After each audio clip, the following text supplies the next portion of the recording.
Aujourd'hui au programme de Cop or Drop, on aura de la Nike, de la Adidas, de la Puma et de la Vans. Franchement, il y en aura pour tout le monde. C'est parti!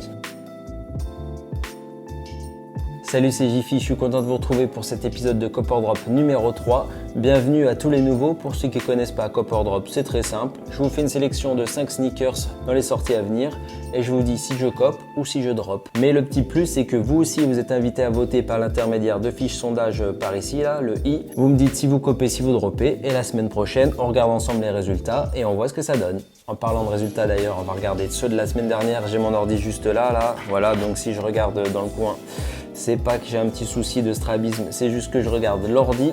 On avait bien sûr pour le Super Bowl la collection Adidas et Bape qui a fait un bon carton, 70% de cop. On avait aussi la Jordan 1 UNC pour le All-Star Game. Alors là par contre, drop à 56%. Moi j'avais mis cop. On avait également une nouvelle silhouette de chez Adidas, la LX-Con, là qui a pas trop marché. Les nouveautés, ça a quand même du mal à passer. Drop à 57%. J'avais mis drop aussi. La grosse sortie bien sûr de la semaine dernière, c'était la Air Max 90 Off-White, soi-disant la dernière collab entre Nike et Off-White. Après c'est terminé, on verra ça. En tout cas, moi j'ai eu la grande chance de la voir. D'ailleurs, j'ai fait une review sur ma chaîne. Si vous ne l'avez pas vue, je vous invite à aller voir. Là, c'est un cop sans surprise à 66%. Et enfin, on avait la Air Max 720, la grosse sortie de chez Nike. Là, ils ont mis le paquet. Et c'est le paquet de drop. Surtout, on est à 70%. Moi aussi, j'avais mis drop. On attaque la sélection de la semaine avec la Nike React WR ISPA qui sort le 23 février au prix de 160 €. Derrière ce nom un peu barbare se cache le programme ISPA que Nike a lancé en novembre dernier. Pour ceux qui ne savent pas ce que signifie ISPA, cet acronyme signifie tout simplement Improvise, Scavenge, Protect and Adapt. Une espèce de programme basé sur l'environnement, la solidité, durabilité dans le temps, bref, un truc un peu technique. Et bien là, ils nous ont pondu une React, silhouette qui marche très fort en ce moment chez Nike, surtout la 87, la 55 un peu moins. Là, ils nous ont sorti un modèle tout nouveau, donc ça a quand même la forme d'une React, on reconnaît très bien la semelle. Par contre, le upper, ils se sont lâchés complètement. C'est très technique, très industriel, un peu prototype. Attention, je vais rentrer dans les détails. Le modèle est conçu en textile woven TPE avec une finition imperméable. Donc ça, c'est très cool. Pour la France, en tout cas à Paris, il pleut tout le temps. Ça, c'est une bonne paire. Alors, ils ont mis des espèces de lacets un peu de randonnée dessus, là, blanc, avec peut-être du 3M où il y a un truc à l'intérieur. Genre de patch cible à l'arrière aussi. Très industriel. Je trouve ça vraiment un flow off-white. Surtout la paire noir, blanc et orange. Elle a eu sa place dans le programme The 10, mais tranquille. Ça me fait vraiment penser à la Presto numéro 1. Je sais pas ce que vous en pensez. Donc, il y a 3 coloris dans ce pack. Une avec une base noire, une avec une base blanche et du bleu marine et une marron avec du orange. C'est pas trop mon style de paire parce que c'est quand même très chargé et peu spécial, mais franchement je trouve le travail est super bien réalisé. Donc pour moi ça sera un cop. À vous de jouer, pour voter, c'est ici. On enchaîne avec Adidas avec la Yeezy 700 Salt qui sortira le 23 février au prix de 300 € comme d'habitude. Ça fait très mal, on est d'accord. La silhouette reprend la même palette de couleurs que la Yeezy 500 Salt, bien sûr, vous l'avez reconnu, en associant différentes teintes de gris sur le upper, donc avec du suède, du mesh et du synthétique. Bien sûr, les accents de 3M sous l'espèce de mesh où on voit les 3 bandes Adidas qui apparaissent. Dans l'énorme semelle se cache du boost à gogo. J'ai encore jamais essayé de Yeezy 700, mais apparemment c'est pas la folie, mais ça reste quand même correct.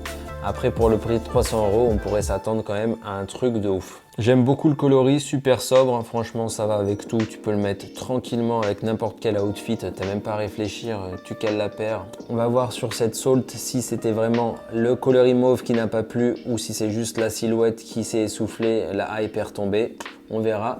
En tout cas pour moi c'est un gros cop, franchement il n'y aurait pas la barrière du prix. Ça serait sans hésiter. Et vous, est-ce que vous avez les 300 € à mettre dans la paire? Oui, non, c'est par là que ça se passe, on va voir.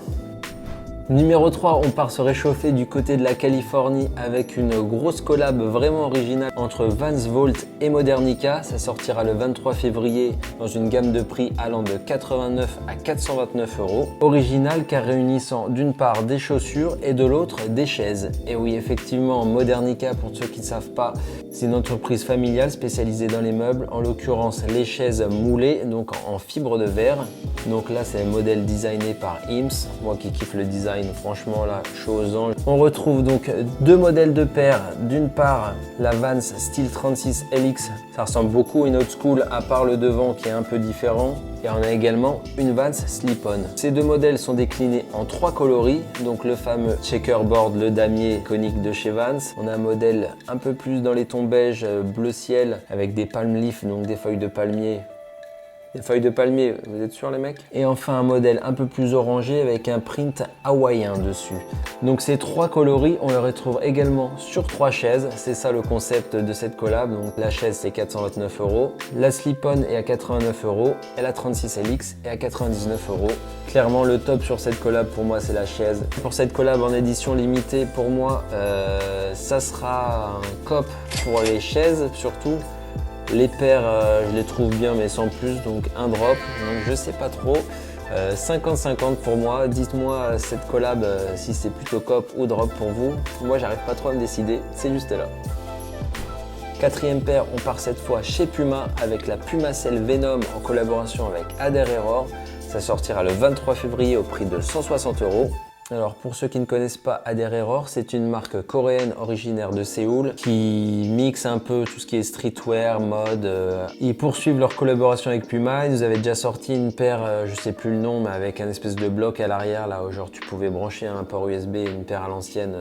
Et là, ils ont bossé sur la Pumacell Venom. C'est vraiment dans le délire Dad Shoes, Chunky Shoes. Vous voyez, avec une espèce de bulle d'air à l'arrière, un peu style 270 d'ailleurs. Les matériaux ont l'air vraiment premium. La chaussure a l'air vraiment balèze. On voit le logo Ader à l'intérieur et ici marqué sur le passant des lacets. Le prix donc de 160 € a l'air assez justifié parce que la paire a l'air quand même assez technique, assez élaborée et les matériaux utilisés vraiment qualitatifs. En revanche, la paire, j'adhère pas du tout. Pour moi, ça sera un bon gros drop des familles. Je vous laisse voter les gars, c'est juste là. Alors vous êtes plutôt mode, plutôt street, on va le savoir tout de suite. On termine cette sélection de Copper Drop numéro 3 avec la Nike Blazer Mid Class 77. C'est une paire qui sortira le 22 février au prix de 110 € sur Nike.com et en même temps sur Slam Jam. Encore une collaboration, cette fois avec le shop italien donc Slam Jam pour célébrer le 30e anniversaire du Petit Uomo. Eh ouais, je parle italien mon gars. Margarita, cappuccino, Marco Verratti. Le Pitti Uomo, c'est donc le salon de la mode masculine en Italie. Paire d'apparence très simple, hein, une blazer blanche en cuir avec un swoosh noir, des accents de Suède. Mais à l'arrière, petit détail sympa sur le heel tab, comme disent les pros. Sur le pied gauche, on a classe. Sur le pied droit, on a 1977. Mais le gros point fort de la paire, ou point faible hein, selon les goûts, c'est qu'à l'intérieur de la paire, on retrouve un swoosh inversé, donc la tête en bas. Moi, je vous le dis direct, j'ai des tocs, je déteste. Ce swoosh inversé, là, ça me... En le voyant, ça me fait mal. Donc, comme je vous le disais, paire vraiment basique, à part ce swoosh à l'envers, à l'intérieur, soit on aime, soit on déteste. Donc, pour moi, ce swoosh inversé, c'est carrément no way. Donc, pour moi, gros drop. La paire était sympa, mais le swoosh, là, je suis pas yimbe. Mais dites-moi vous comment ça se passe les swoosh inversés à l'envers, vous kiffez ou pas? Dites-le moi, c'est juste là, on se retrouve pour la conclusion. Voilà, c'est fini pour cette semaine, j'espère que la sélection vous a plu, de toute façon on le verra avec vos votes. N'hésitez pas à liker la vidéo si ça vous a plu pour me donner de la force, à la partager. N'hésitez pas également à commenter sous la vidéo pour parler des paires qu'on voit dans la sélection. Vous pouvez aussi, tant qu'à faire pendant qu'on y est, me suivre sur Instagram, byJFit tout accroché. Voilà pour ma petite promo, c'est carré. Moi je vous dis à la semaine prochaine pour une nouvelle vidéo. Ciao!